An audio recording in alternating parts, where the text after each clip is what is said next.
Hey guys, Brian Carper here with another tip of the week. This week I want to talk about buzz baits.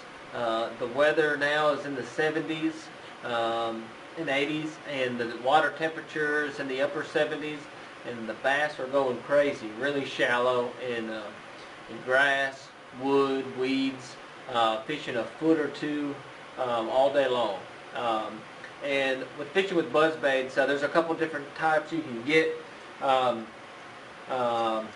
You can get some that just have the blade, like this here, the buzz, and you can get some that have a clacker. I like the clacker. It makes a little bit of noise, but sometimes I don't have a, it just so happens I go to reach for a buzz bait in the morning or when the conditions are right, and maybe I don't have one with a clacker on it.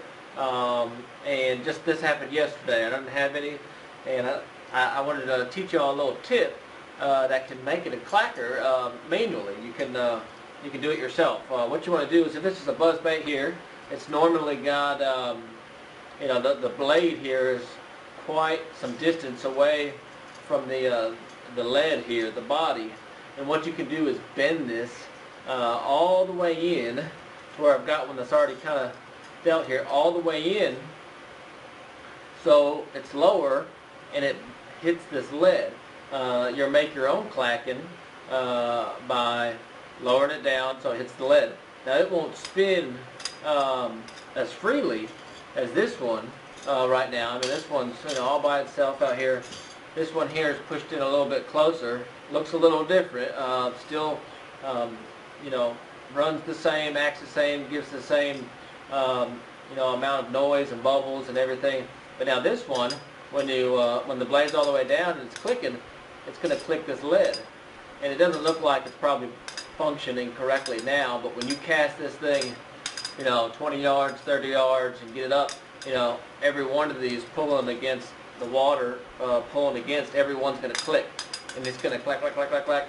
And it's just a cool tip because I don't always have one with the clacker here, and sometimes I don't want to switch. Maybe I'll bend this back, bend this back right here, and now I got it without it.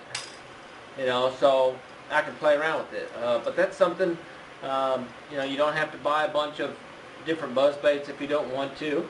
Just a little tip that if you're fishing a buzz bait, you can apply and go, I'm going to try to make a little more noise. Maybe it will get them, stirred up, or get them to react more. So try that.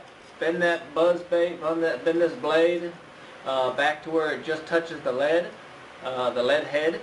If it's on the lead head and the blade doesn't work, if it won't rotate, then you've pushed it too far. So scoot it out a little bit and get it to just nip it. And if it works or doesn't work, bend it back. These are pretty pliable. So buzz bait, one of my favorite lures to fish, and just another way to fish it. So this is Brian Carper's tip of the week, and I hope you have some success on it, and go get them.